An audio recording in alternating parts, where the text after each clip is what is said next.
But let's get to our personal finance corner then. Nikhil Kothari of Etica Wealth Management joins in. Let's also go across to our first caller. Srinivasan Rajesh calls in from Chennai. Hi Srinivasan. Hi. Hi, what's your query? My query is actually, I'm looking for a best liquid funds where I can park my short-term fund blocking. I'm looking for 2-3 options and whether there is any entry or exit floats. And if there is any premature, if I try to close and take the money, is there any penalties or anything? This is 3 queries from my side. Okay. Nikhil? Yeah.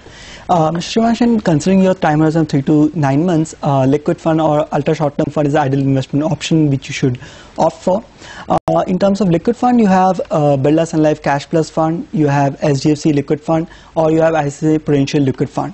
So these 3 are good funds and have a good track record and are managing around 17,000 crores to 20,000 crores of AUM. Right. In terms of exit load, which you discussed, that you can withdraw premature. There is no premature. You can withdraw anytime. There is no exit load on those funds, as well as you can withdraw in partial amount. So say for example you have invested 1 lakh rupees and you want 20,000 rupees after 2 months and 40,000 rupees after 6 months. You can do that also.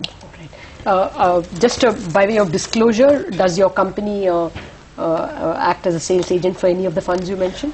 We have a tie-up with all mutual fund agencies and we sell all mutual funds. That's all right. Fine. There's a next caller who's joining us from Chandigarh. This is Mr. Harpreet Singh. Go ahead, Mr. Singh. Good afternoon, very good afternoon. Yes. My question is that can I buy CPSE ETF for long term or short term? All right. That's a straightforward question. Many people will have that question, Nitesh. Yeah. See, when investing in equity, you should ideally have a long-term horizon. And CPSE index is an index which invests in PSU companies. And the PSU companies, to a large extent, is determined by government policies, the performance of PSU companies. We have anyway election around the corner, and by 16 May, we'll know that which government forms in the center. So if it's a stable government, it will bring out policy which will be beneficial for PSU companies. But any policy which comes on will take 2 to 3 years to yield positive results.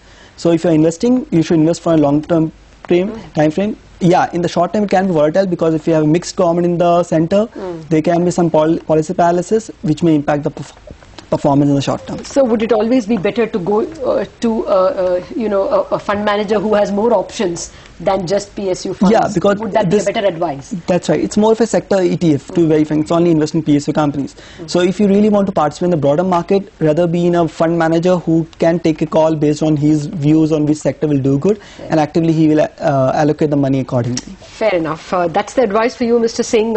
You would be putting all your eggs in one basket if you only went into a PSE ETF.